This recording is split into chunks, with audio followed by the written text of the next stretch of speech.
Hello, good evening everyone. I'm your Pankaj Sarma Sir. Today I'm back with yet another session, YouTube live session. As you know, we at CSAP IAS Academy have been conducting 50 days, live YouTube session. Total 50 sessions we'll be conducting, and I have been exclusively covering important topics from your GS2 paper. And in that series today, I have brought another important topic, which is, the role of civil services in a democracy. Okay. So as you know, this is a part of both APSC and UPSC mains series that we have been conducting, the free YouTube live sessions that we have been conducting, and today is so me has been providing effective guidance for this particular course, and you can approach us. Another important announcement that today we have actually launched this working professional batch for those who are in Assam and those who have been working or for different other reasons who are not able to attend our regular classes during the daytime. We have actually started this batch for them, and the time you can see is from 7 p.m. to 9 p.m. so that they can attend our classes even after their work. So that is the objective, and this is with this objective to help those working professionals to effectively prepare for the mains. So without wasting much time, I will straight away come to the today's topic, role of civil services in a democracy. And here I will be basically trying to understand the role of bureaucracy in advancing democratic governance for Viksit Bharat by 2047. As you know, the Prime Minister has talked about Viksit Bharat. We want to make our country a Viksit country, Viksit Bharat by 2047.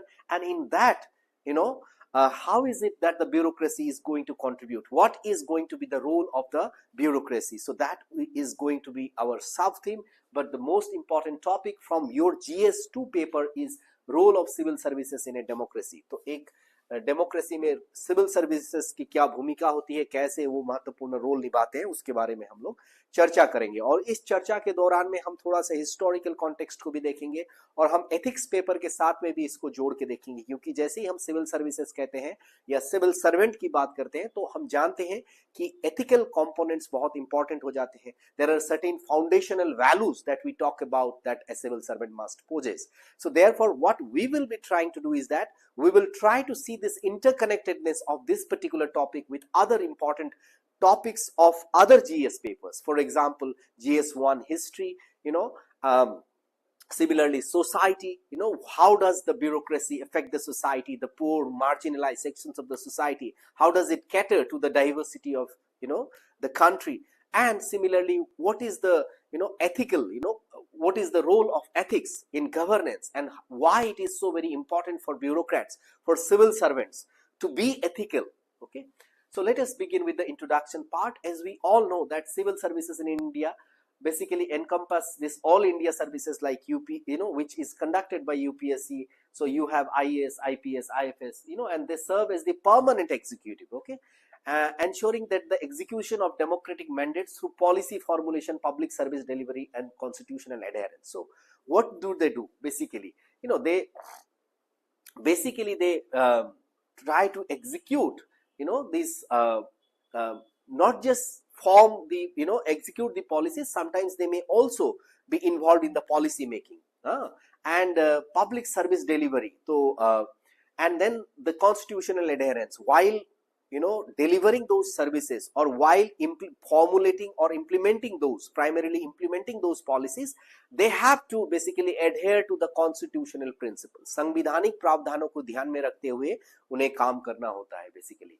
So they uphold accountability, neutrality, and federal unity, bridging elected representatives and citizens to foster equitable governance. तो कैसे हम इस तरीके का governance, प्रशासन बना सकते हैं? और कुलदीप माथुर इस मायने में कहते हैं कि civil services are the institutional pivot of Indian democracy. तो भारतीय गणतंत्र का एक महत्वपूर्ण पिलर है, ट्रांसलेटिंग कॉन्स्टिट्यूशनल आइडियल्स, जो हमारे संविधान के आदर्श हैं, उनको into actionable governance while maintaining impartiality and public trust. So while functioning in their function, they should be impartial, they should be able to uphold public trust, and therefore whatever are the constitutional ideals, how these constitutional ideals can be translated into actionable governance, how they can be implemented at the ground level. So that is the role of the civil service. Basically the civil services basically perform this role of translating those constitutional ideals into ground realities. So this presentation basically analyzes the historical evolution, constitutional framework, and functional roles, okay, the ethical challenges and reforms of civil services, aligning with the vision of Viksit Bharat, as I already told you, right? So defining civil services in a democratic, in democratic governance. So let's see, as we know that, in our governance, we have this governance model functioning in a democratic state. Ours is a democratic state. So that's why we have used the terminology as democratic governance. This governance has to be democratic in its, functioning. It has to uphold those democratic principles. So how does the civil services work in this democratic setup of our governance? So civil services are a professional merit-based bureaucracy tasked with executing democratic mandates while ensuring accountability, efficiency, and neutrality. You see, these are the important, values, they need to uphold in their decisions, in their functioning. So in Indian context, they encompass this all India services, okay. So central state services, sustaining governance continuity. So there is continuity of the governance, and constitutional alignment is very important. As we have repeatedly said in the last YouTube live session, I discussed about the constitution. What is the role of the constitution? Why we should know about our constitution? Because I was basically underlying, laying down the foundation for the subsequent discussions that we will be having. So you see, I am repeatedly referring the word constitutional alignment, or the, it has to be in the framework of the constitution, because the governance in our country has to be as per the constitutional mandate, okay, and declared India as the democratic state, okay. So therefore, when we declare ourselves as a democracy, right, so we need to also understand the objective of a democracy.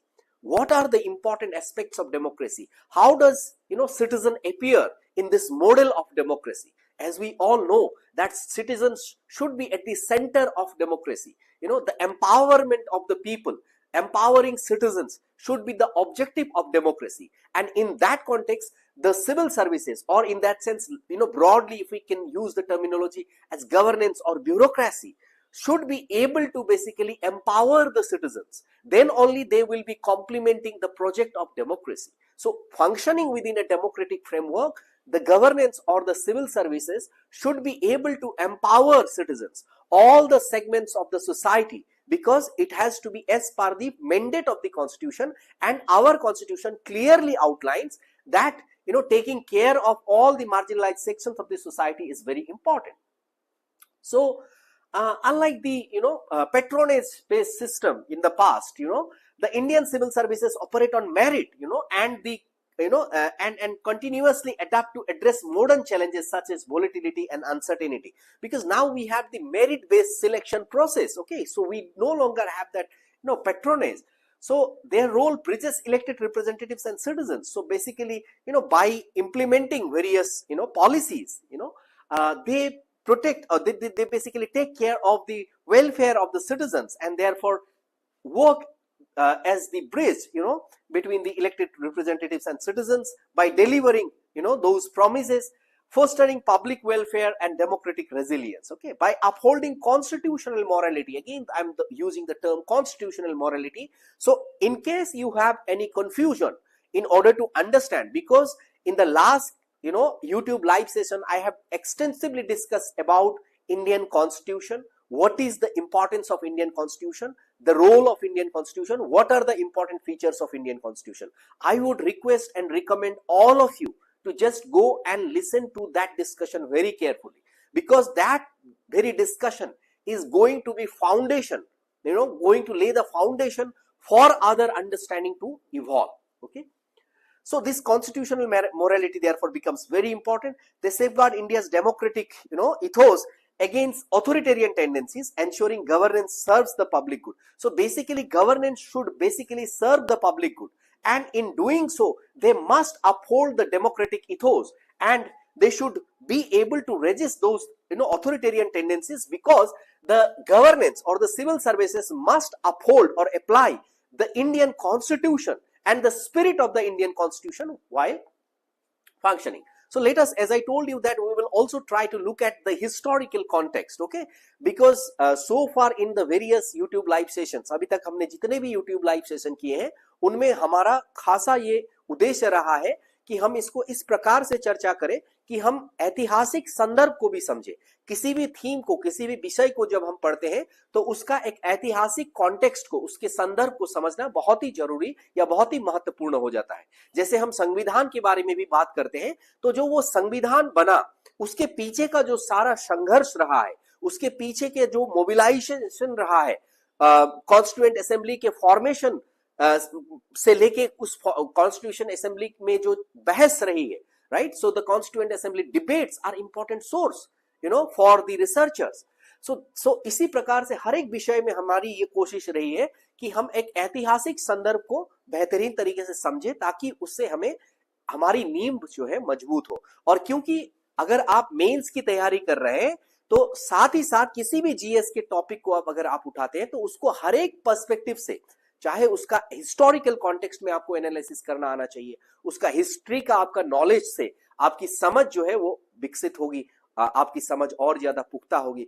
ठीक वैसे ही उसको हमें ethics paper के साथ में भी क्या जोड़ के देख सकते हैं या समझ सकते हैं, ये कोशिश हमारी होनी चाहिए। तो कैसे हम हमारे पूरे सिलेबस को समेटते हुए इस विषय को समझ सकते हैं, उसका एक अनोखा हमारा प्रयास है। और इस प्रयास में अगर आपको इस हमारा ये प्रयास अगर आपको अच्छा लगता है, सराहनीय लगता है, तो हम तक जरूर पहुंचे, हमें कमेंट करें, हमें लिखें, और आपके कमेंट, आपके सुझाव के माध्यम से हम आने वाले हमारे YouTube लाइव के जो सेशंस होंगे उनको उसी डिजाइन में हम लोग उसी प्रकार से हम उनको डिजाइन करेंगे ताकि उससे आपका ज्यादा से ज्यादा लाभ हो। जो चाणक्य का अर्थशास्त्र, जैसे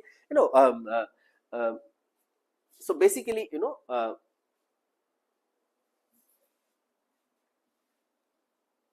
ओके, तो अगर हम देखते हैं तो एक फ्रेमवर्क जहां पे बेसिकली पब्लिक वेलफेयर को कितना प्राधान्यता दिया गया था, how basically this ethical governance was rooted in dharma and public welfare as the state's primary duty. तो जन कल्याण जो है वो राज्य का एक सबसे महत्वपूर्ण ड्यूटी माना गया, right? So the ruler should find his happiness in the happiness of the subjects, okay? So in principle, accountability through audits, rule based administration via codified laws and oversight by appointed officials, okay?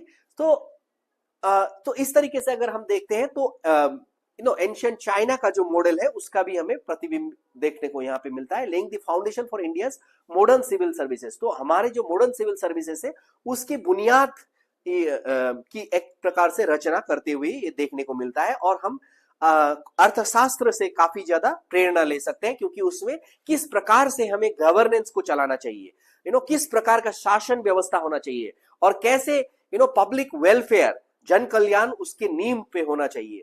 So by institutionalising governance as a service to society, you see the governance is a service to society. So इसीलिए अगर हम ethics paper में भी हम पढ़ते हैं तो service orientation के ऊपर में जोर दिया गया है, right? So one of the important component in the ethics paper, the civil servants have service orientation, whether they are oriented to serve the public, or they are motivated by their own narrow selfish interest. That becomes a very important aspect to look at. So Arthashastra profoundly shaped India's administrative ethos, obviously, right?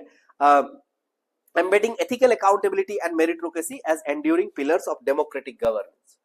Now, colonial foundation को अगर हम देखते हैं तो Indian civil services, में जो है when in the 18th century under British rule, when it was established, it was formalized by this regulating act of 1773. तो ये आपको history का knowledge is also going to basically help you, okay?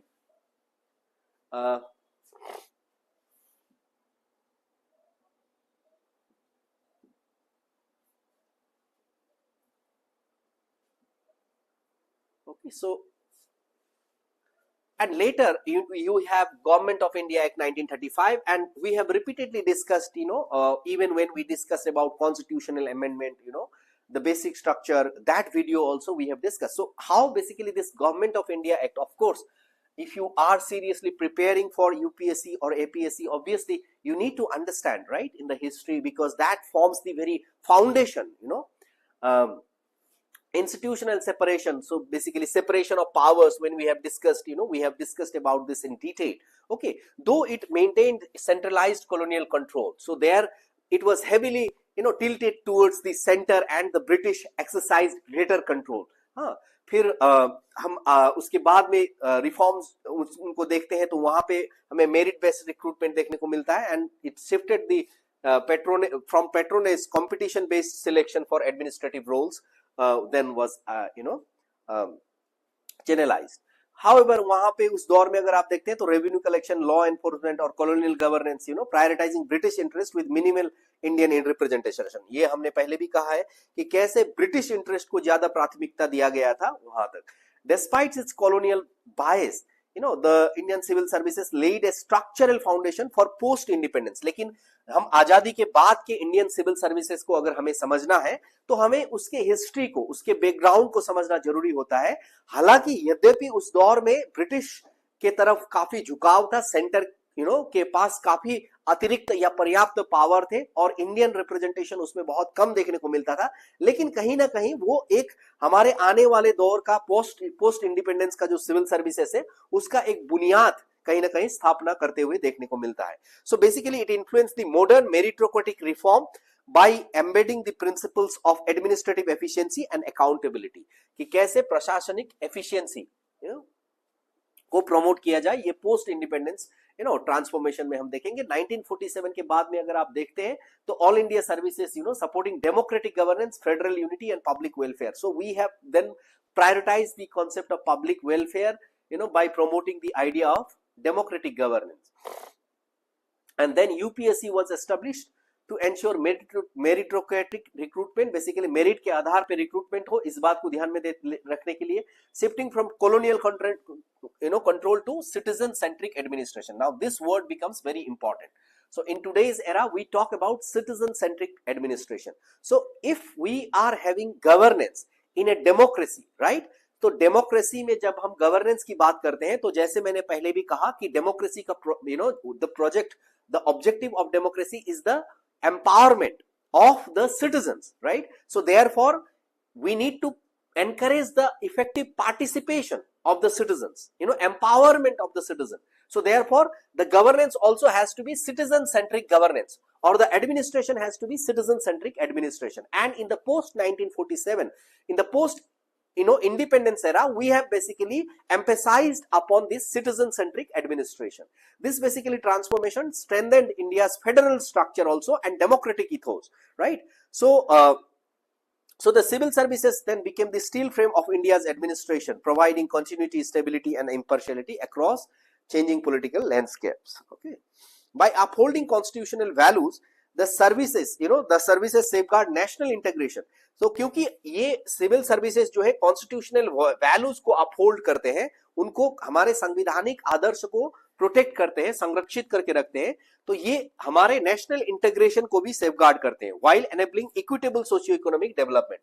और ये enabling equitable socio-economic development. Now this can also be found in the DPSP, Directive Principles of State Policy. So it is how the bureaucracy or the governance is basically implementing the spirit of the constitution, the mandate, the vision of the constitution. Okay, so the constitutional framework governing civil services, अगर उसको हम देखते हैं तो I'll not go into the detail of it, but what I am trying to show in this slide is that how some of the articles becomes very very important, right? For example, article 40, part 14 अगर हम देखते हैं, article 308 से लेके 323 तक, तो our constitution basically lays down the institutional and also the legal foundations for the civil services. Okay, और इसमें क्योंकि उनकी autonomy, स्वायत्तता, neutrality, accountability, these are all very much important, and because it all has to operate within the democratic framework, again because ours is a democratic state. तो एक democratic framework में किस तरीके से ये civil services एक स्वायत्त रूप से निष्पक्ष रूप से ये काम कर सकते हैं और इनकी जवाबदेही भी तय हो, तो उसका प्रावधान कहीं ना कहीं थ्रू वेरियस कॉन्स्टिट्यूशनल प्रोविजंस हमारे संविधान में किए गए हैं. जैसे कि आर्टिकल 309 अगर आप देखते हैं तो ये पार्लियामेंट को एम्पावर करता है, स्टेट लेजिस्लेचर को to regulate recruitment and service conditions, providing legislative authority over civil services. उसके बाद 310 को अगर आप देखते हैं तो doctrine of pleasure subject to constitutional limitations balancing executive authority. फिर 311 को article, when we look at article 311, it basically guarantees procedural fairness, you see, procedural fairness and protection against arbitrary dismissal, right? So that there is no arbitrary dismissal of the civil services, if the arbitrary dismissal is allowed, then the civil services probably would not be able to discharge their duties very effectively, because then they will have some kind of fear, so that they can perform their duties in a fearless manner without having this thought that whether they will be arbitrarily dismissed based on this or that decision. Okay, so our constitution makers had basically thought about this in detail, and they have accordingly incorporated these provisions. Okay, so article 312 अगर आप देखते हैं तो this authorizes creation of all India services to promote administrative uniformity and strengthen federal integration. You see, so all India services can be created, and whereby people from different states can participate. They can get posted in any of the states. Okay, article 315 establishes the union and state public service commissions to uphold merit based selection. So this way, collectively, when we look at all this framework, basically it institutionalizes meritocracy. तो merit के आधार पे जो है प्रशासन में लोग आए, transparency हो, पारदर्शिता हो, और कॉन्स्टिट्यूशनल अकाउंटेबिलिटी भी हो, thereby reinforcing the principle of good governance and safeguarding democratic ethos. Good governance, और हमने good governance के ऊपर में भी मैंने एक YouTube लाइव सेशन किया है. अगर आप CSAP IAS Academy good governance type करते हैं तो आपको डिटेल्स में मिल जाएगा. So what you can do is that you can also go there and watch this video on good governance. So therefore, how we have basically institutionalized meritocracy, ताकि merit के आधार पे, ना कि किसी पेट्रोनाइज के आधार पे लोगों का चयन हो, ताकि वो हमारा प्रशासनिक व्यवस्था पारदर्शी हो. ओके, और संवैधानिक आधार संवैधानिक जो है हमारे आइडियल्स, आदर्श के अनुसार हमारा देश का प्रशासन चले, ये बहुत ही महत्वपूर्ण हो जाता है. ठीक वैसे ही अब यूपीएससी का रोल अगर हम देखते हैं अपहोल्डिंग मेरिटोक्रेसी, तो यहाँ पे हम थोड़ा क्रिटिकल भी डिस्कशन कर सकते हैं. लेकिन आर्टिकल 315 के तहत जैसे हमने कहा यूपीएससी मेरिट के आधार पे रिक्रूटमेंट हो, rigorous civil services examinations, you have UPSC and all, तो ताकि इम्पार्शियल तरीके से, तो एडवाइजरी रोल भी प्ले करता है 320 के तहत. The UPSC advises the president on recruitment, promotion, disciplinary matters and service rules. While its recommendations are advisory, constitutional conventions and judicial pronouncements basically emphasize that deviation must be reasoned. तो ये यद्यपि ये advisory है, लेकिन if you are deviating from that, it must be based on reason. It cannot be very much arbitrary. It must be also recorded in that sense. So anti-corruption mechanism, so transparent merit-based processes minimize corruption. So you see, the objective is to minimize the corruption. As you know, when we talk about governance, right, civil services or governance in that sense, right, bureaucracy or governance, there are two major problems, which historically or perennially which have been there. For example, Plato भी जब अपने समय के political order को analyze करते हैं, right, so what Plato identifies is that there are two major problems that he says, one is the corruption and second is the nepotism. Okay, so corruption in that sense remains a perennial problem, and we continue to struggle with this menace of corruption. And that is why, in order to address all these systems, all these problems of corruption, nepotism, how therefore a merit-based selection process could be promoted, we have made an attempt in that regard. Similarly, in Assam also we have APSC, but we also know about that Rakesh Pal scam, what it has done to our governance, how people entered the bureaucracy governance by giving money, by doing all the fraud. So how can we expect those unethical, corrupt people to basically make the governance ethical? How can we expect those people to basically serve the poor and the marginalized sections' interest? They will obviously be more interested in fulfilling their own narrow selfish interest or recovering whatever money they have paid while coming into the bureaucracy. So similarly in the UPSC also, from time to time there are many allegations. For example, recently there are certain controversies, right? How certain peoples who have forged their documents, they have even served for 2 years. So these are the, though our constitution has basically underlined these provisions, right? It has given a lot of power to such bodies, these constitutional bodies. Yet, there appears to be some fundamental problems in the implementation, and that's why many such cases have been, that how the bureaucrats are found with crores and crores of money, and what about the ethical dimensions, so these are, तो ये कहीं ना कहीं हमारे लिए अभी भी चुनौती बने हुए हैं. तो करप्शन से अभी भी हम लोग लड़ रहे हैं और हमारा पूरा ब्यूरोक्रेसी भी लड़ रहा है. So policy formulation, bridging vision and action. You see, civil servant act as the institutional link between political leadership and administrative machinery.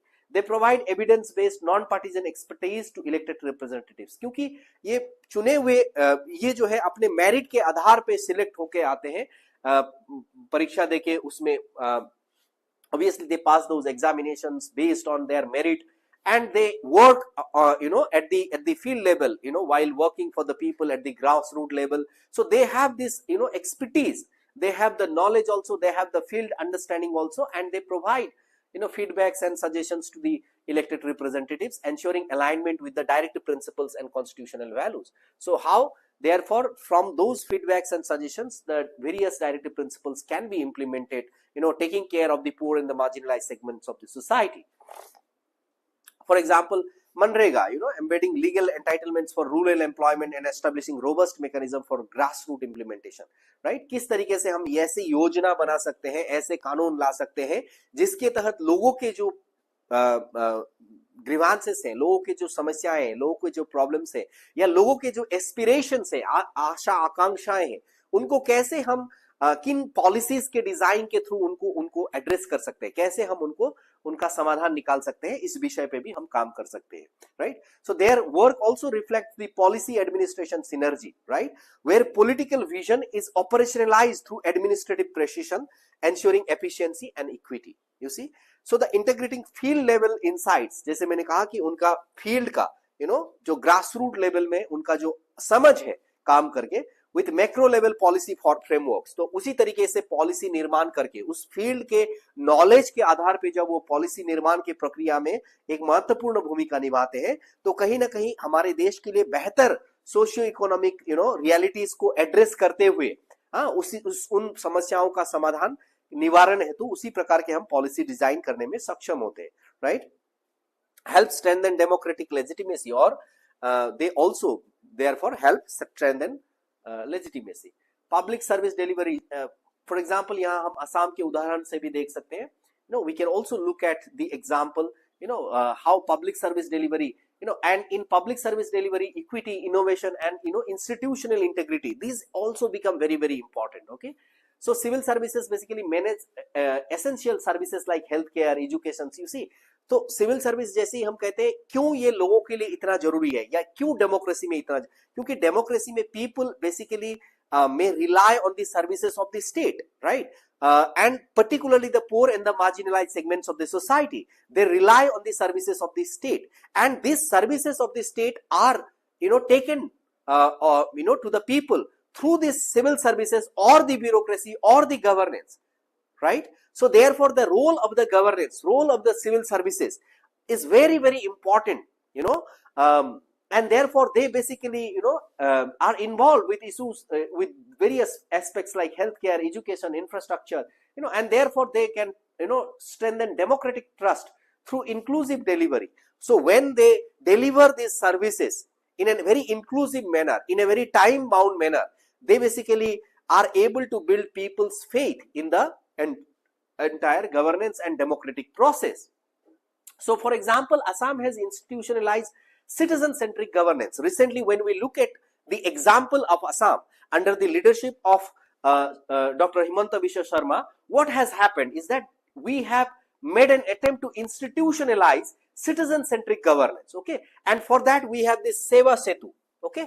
So what we have done is that through initiatives like Seva Setu, so we have basically tried to ensure, so in Assam, under the leadership of Dr. Himanta Biswa Sharma, through the initiatives like Seva Setu, what has been attempted is that there has been an attempt to ensure timely issuance of essential documents, timely delivery of the various public services. There has been an sincere effort in the right direction, and therefore this has basically, promoted transparency and procedural reliability. So even in the remote areas now, so by applying through those, government supported platforms like Arunodaya Kendra, you can go there and apply for all those services, okay, and you can take the advantage of Seva Setu, initiative, and thereby you can apply for various, documents and services, and there would be a time bound delivery of those services. And Assam in that context has taken a very sincere, initiative, and we must give due credit to the administration, to the governance, to the political establishment for having this political will to come with such, such an administration which is actually citizen centric, which actually protects and takes care of the basic requirements of the citizens. Okay.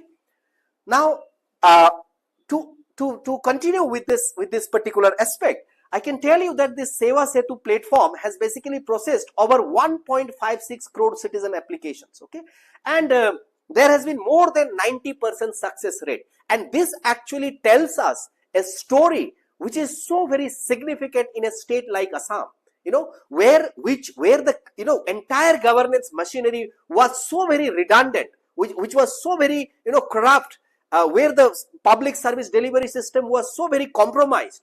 There has been a very rapid change that we have witnessed in our times, and the initiatives like Seva Setu, the various government portals through which the political will has actually ensured it has and we must therefore give the due credit to this political will. So Assam is also strengthening this centralization through new co-districts. For example, another initiative is that, opening up of this co-district, what we in Assam is called is Khomojila. Okay. So how people's, issues have been attempted to be streamlined, that if people cannot go very far to their districts, how we can basically come with the concept of co-district, and their problems can be resolved in that nearby locality. So this is a very good timely initiative which has been taken. So this co-district or Khomojila initiative is again another praiseworthy initiative coming from the government of Assam. Okay. So similarly, now let us talk about upholding rule of law, how the civil services act as the custodian of constitutional governance. Okay, and they enforce laws, maintaining public order and ensuring access to justice. So from Article 14, to Article 21. So how they have been basically, civil services work as the custodian of constitutional governance by applying the various provisions of the constitutions in the governance. Okay. They also play a very important role. For example, IPS, Indian Police Service, play a very important role in internal security, counter-insurgency, and community policing.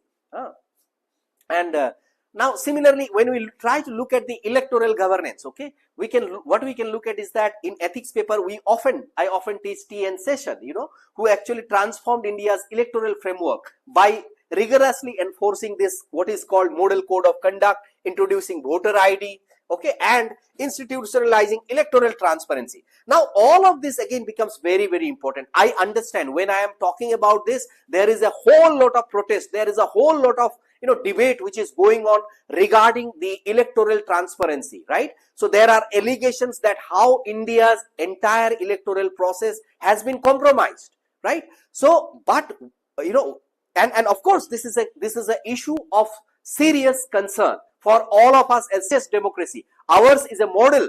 In fact, when the entire global community was skeptical whether India will be able to flourish as a democracy, whether the universal adult suffrage will work in country like India, then India demonstrated that, and we gave this, we provided this example that how democracy could flourish and how the elections could be conducted in very free and fair model, free and fair manner. And in fact, in our context, the constitution actually, places high importance on free and fair election. In fact, the judiciary has interpreted free and fair election as one of the important basic structures of our Indian constitution. So therefore, at this juncture, when we have the idea of free and fair election as the basic structure of our constitution, at that time we cannot let the electoral process of our country get compromised.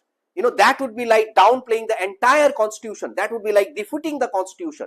So therefore it is of course a very serious concern, and we must take all the necessary steps. The Election Commission of India must come forward and promote the transparency. After all, who is afraid of transparency? When there is nothing to hide, why should we be afraid of transparency? We should promote larger transparency so that there is greater public trust in the Election Commission, as it was upheld by T.N. Session, right? So by upholding procedural fairness, impartiality and non-partisan decision making, the civil services can strengthen public trust. But for that, they need to be fair, they need to be transparent, they need to be impartial. Okay, so that's how they can do it. But when I say they can do it, it's not that they have not done it in the past. They have done it in the past, but it's not without any challenge. We do have challenges which come from time to time, but our democracy, our constitutional framework should be able to address these challenges, to eliminate those challenges from time to time and regain that glory of having stood as the country leading with this example of upholding free and fair election. Okay, now promoting democratic values. Okay, now constitutional integrity, as I already told you, that it can promote civil services uphold this equality, justice, fairness. Now again, these are very important concepts. You see, even in ethics we talk about these important values. We can also say these are important constitutional values. For example, in our constitution preamble we have the mention of all of this. Okay, these are enshrined. So democratic centralization through 73rd and 74th amendments, how it can be decentralization we can have.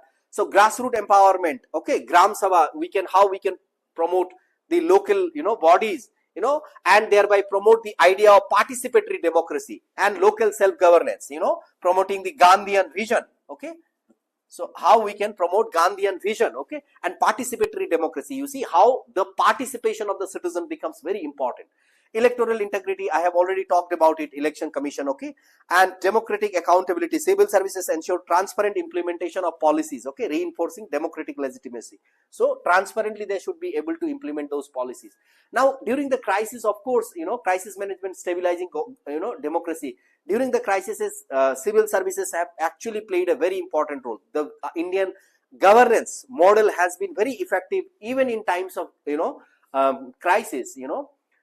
Those states, they have been states backbone in crisis, coordinating relief and safety under the Disaster Management Act. During the COVID-19, we have seen how bureaucratic leadership ensured the operationalization of, let's say, PM Garib Kalyan Yojana, delivering essential food grains, essential requirements for the poor and the marginalized people. Direct benefit transfer schemes like healthcare support to vulnerable population. These have been a great relief to the poor and the marginalized sections of the people when there were greater crises, right? So that tells the success of the civil services and the governance in our country, and therefore they can be very, very effective during the times of crisis when people would require their services the most. Okay, so the bureaucracy's adaptive governance capacity enables rapid policy recalibration, resource mobilization and decentralization, decentralized execution. So by acting as a crisis stabilizer, how by addressing those crises, civil services basically safeguard democratic resilience, okay, public trust and institutional legitimacy. So how public trust is also regained in that process, where the civil services and the governance stands by the people, offering the basic requirements to the people, fulfilling the mandate of the democracy itself.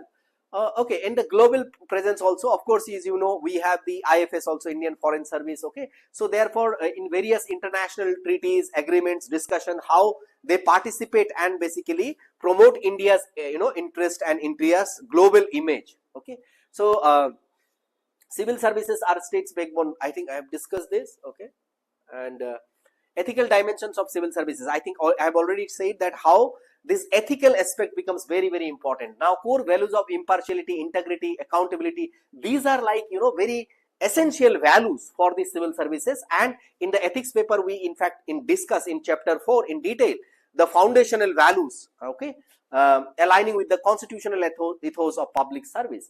And for example, we can talk about Ashok Khemka. He did not compromise with the ethical values, and therefore he faced, all those, things, highlighting challenge of maintaining neutrality under political pressure. Of course, it is extremely difficult to work under political pressure, but there are examples of civil servants who have not succumbed to any kinds of pressure, and they have upheld extreme, and they have actually demonstrated why these core foundational values of civil service, are very important. So ethical governance remains critical to sustaining public trust. So ethical governance actually upholds public trust. Now, iconic civil servants, let's look at, as we have said, that of course there are problems. We already say that corruption, nepotism, our bureaucracy, our civil services also, UPSC itself has been facing criticisms. Forget about the Rakesh Pal time period in APSC, right? But nonetheless, despite all those aspects, there are also good stories that we can tell, we can pass on to each other,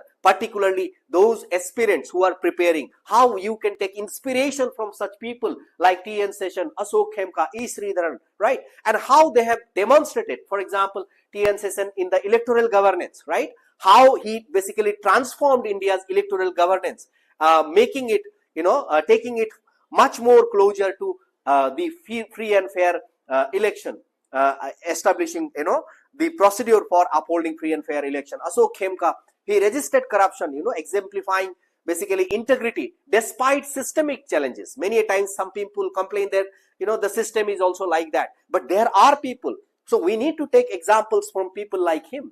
E. Sridharan, popularly referred to as Metro Man, delivered the Delhi Metro project with efficiency, showcasing innovation and public service. So how they have basically delivered in building the public infrastructure. Now it becomes all the more important because we are also living in the era where the bridges collapse, not just after many years, but while being constructed, the bridges are collapsing. Now, why this is happening? But you see, we have examples of people like E. Sridharan also, who have timely delivered the projects and within budget, before the time. How, when you have those ethical values, you can basically bring about a transformation with regard to public infrastructure also. And, in our time, we need this kind of, civil servants and bureaucrats. These leaders basically inspire ethical governance and strengthen democratic trust. Okay. Now, challenge, of course, from corruption to political interference. I think I have already discussed about it. Corruption is not something new. Even Plato identified, corruption and nepotism as the major problems. Okay, so it continues to be there, right? So there is erosion of autonomy. So जो स्वायत्तता है, उनकी स्वायत्तता कहीं ना कहीं arbitrary transfer driven by political motives, जैसे उनको ट्रांसफर कर दिया जाता है, तो वो कहीं ना कहीं उनके जो स्पिरिट को जो है कहीं ना कहीं हैम्पर करता है, right? So basically it undermines the bureaucratic independence and discourages impartial decision making. ताकि वो निर्भीक होकर निष्पक्ष रूप से अपने निर्णय ले, इसके लिए ये जरूरी होता है कि उनके जो है पॉलिटिकल दबाव में उनके आर्बिट्रेरी ट्रांसफर ना हो, इसको सुनिश्चित करना बहुत ही जरूरी हो जाता है. सिस्टेमिक प्रेशर्स जो है फ्रीक्वेंट ट्रांसफर, अशोक खेमका का जैसे हमने उदाहरण पढ़ा, ठीक है. तो how political interference basically stifles bureaucratic neutrality. तो corruption told political interference fosters corruption, और पूरा पब्लिक ट्रस्ट जो है वो जो है कहीं ना कहीं कॉम्प्रोमाइज हो जाता है. जैसे Singapore transfer and merit based system है, तो लेकिन हम हमारे देश में देखते हैं कि कहीं ना कहीं इतना ज्यादा पॉलिटिकल दबाव और इतना ज्यादा पॉलिटिकल इंटरफेरेंस है कि उसमें ब्यूरोक्रेट्स के लिए भी मुश्किल हो जाता है. हालांकि इन सारी चुनौतियों के बावजूद, when you are trying to become a civil servant, you have to be strong. Remember, Aristotle said, you must also have courage as one of the important virtues. Okay, so the civil servants must be courageous to resist all those pressures, and uphold those core foundational values of civil service. Okay, and for that we have discussed with examples how those people have discussed. And so today, if you are watching this live session, and if you implement, if you demonstrate that kind of a courage to resist all those pressures, maybe some years down the line, we will be taking your name instead of all these, administrators. Your name will also be there, and we'll be teaching to the entire country about the importance of becoming someone like you. So always try to be that good, that person. As we say, it is always good to be good. Antatah acha hona hamesha acha hai. So always try to be that when you are trying to become a civil servant. You should be motivated, you should be driven by this idea of serving the people, and there of course the reading of great people's lives should inspire you to be serving others in a selfless manner. Okay, निस्वार्थ भाव से लोगों की सेवा करना, that should be your objective, and for that purpose only you should come to civil service. Okay, so institutional autonomy, fixed tenures and civil services boards, इस तरीके के प्रावधान लेके, तो जाहिर सी बात है अगर हमें 2047 तक by 2047 if we want to become a Viksit Bharat, as the Prime Minister has talked about, we will not just become the Viksit Bharat in slogans. We have to demonstrate, we have to do it in everyday life, and there the role of the bureaucrats, role of the civil services is very, very critical. Okay, so they have to basically, we need to therefore, give, strengthen the autonomy. We need to provide greater autonomy to such institutions. Okay, and fix their tenures so that there is no such, political interference, or so that they do not have to worry about, their tenure, their transfer, and so on and so forth. Okay, then only they will be able to uphold, they will be able to function in a very impartial and in a very transparent manner. So robust accountability, so outcome based monitoring and integrity, audits strengthen transparency. So there has to be integrity audits from time to time. Okay, so outcome based monitoring, so your performance has to be, so we need to monitor the outcome, the performance of the civil servants, bureaucrats.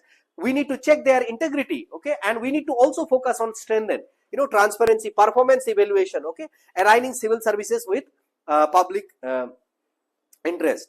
And we need to also focus on capacity building. You see, it's not just the, addressing corruption will solve all the problems. We need to understand that we are living in an era where there are, in technology, technological boom, where we have artificial intelligence and so on and so forth, right? So we need to basically also focus on building the capacity of the civil servants. We need to provide them training in AI, blockchain technology, for example, data analytics, cyber governance. All these, we need to basically provide them so as to, they will be able to address complex technology driven challenges.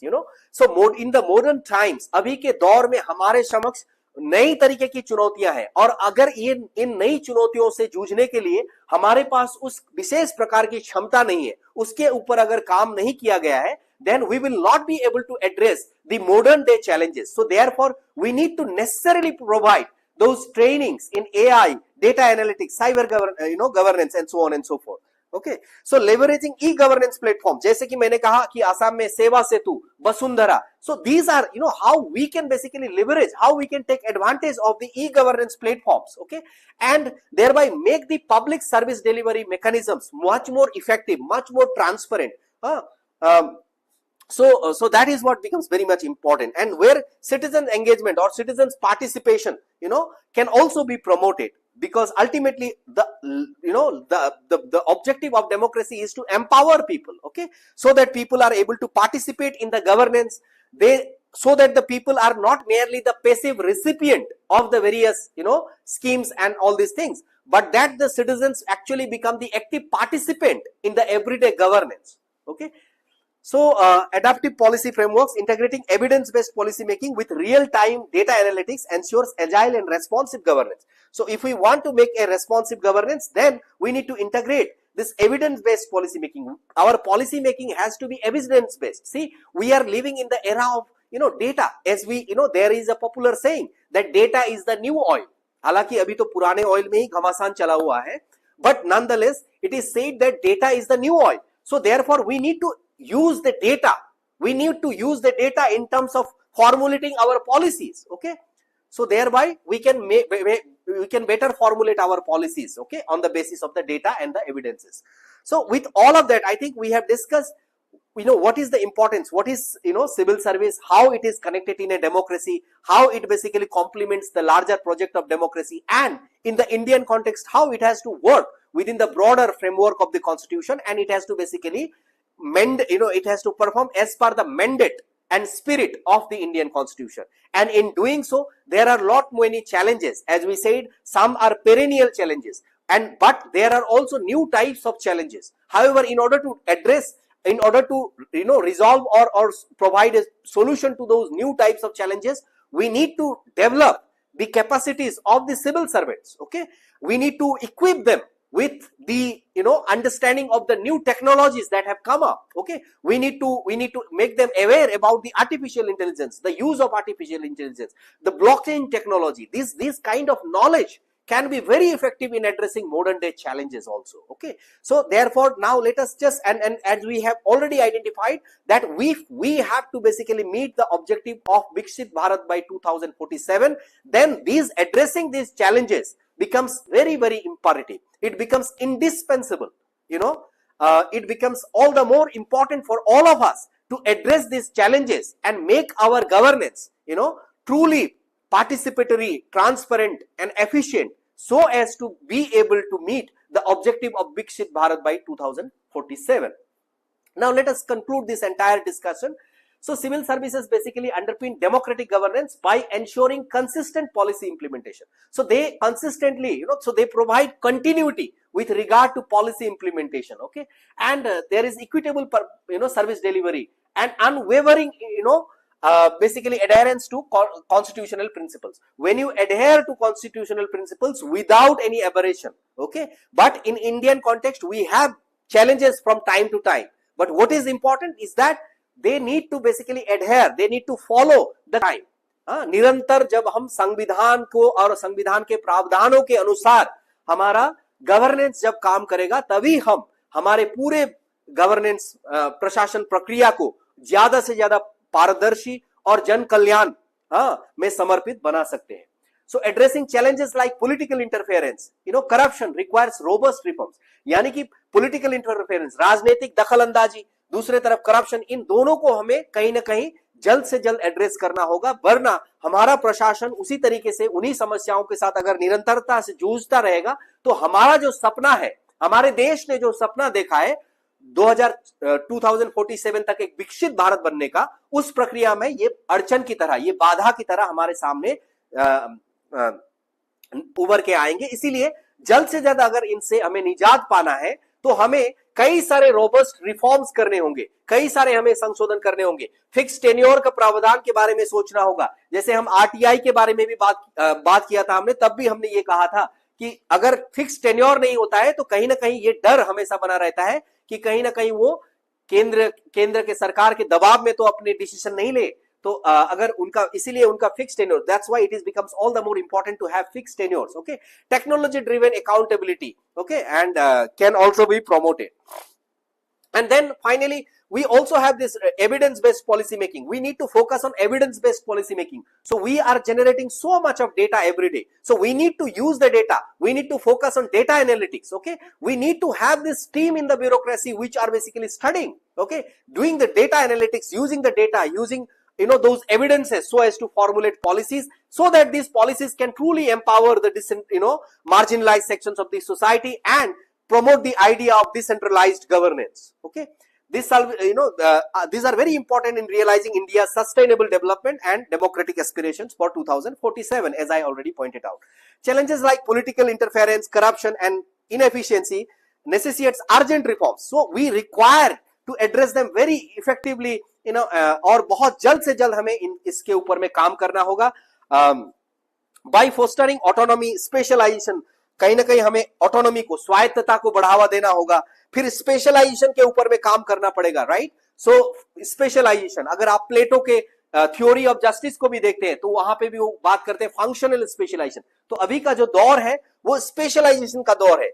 सो हम में से कोई भी हम एक generalist doctor के पास नहीं जाते हैं, तो जो डॉक्टर जिस विषय का स्पेशलाइज्ड डॉक्टर है हम उन्हीं के पास जाना पसंद करते हैं. ठीक वैसे ही हमारे प्रशासन व्यवस्था को भी हमें स्पेशलाइजेशन आधारित करना पड़ेगा. ठीक है, फिर अकाउंटेबिलिटी सुनिश्चित करनी पड़ेगी, उनकी जवाबदेही तय होनी पड़ेगी. Civil services can evolve to meet, अगर हम ऐसा करते हैं तो जाहिर सी बात है civil services will be able to meet the dynamic demands of a dynamic democracy. हमारे देश का जो डायनामिक डेमोक्रेसी है उसकी डिमांड जो है, उसकी मांग जो है, उसको एड्रेस करने में, it will be basically then able to address those dynamic demands of our democracy, and it will eventually contribute to the vision of Viksit Bharat by 2047. So that is why our civil services plays a very important role. It has the potential to bring about the transformation and make us, move closer to this idea of, Viksit Bharat very soon, if we are able to address those perennial problems, if we are able to work around those problems and find effective, modern day based requirements, solutions. So अगर हम इस तरीके के समाधान ढूंढ पाते हैं, political interference से सिविल सर्विसेज को निकाल पाते हैं, राइट, सिविल सर्विसेज के फंक्शनिंग को और ज्यादा बेहतर, ट्रांसपेरेंट बना पाते हैं, और ज्यादा एथिकल बना पाते हैं, तो जाहिर सी बात है हमारे देश में, हमारे देश के प्रशासनिक व्यवस्था में इतनी क्षमता है कि हम जल्द से जल्द उस विकसित भारत के सपने की ओर आगे बढ़ सकते हैं, right? So with this, I think I would like to conclude today's session. I hope you have liked this entire discussion on the role of civil services in a democracy,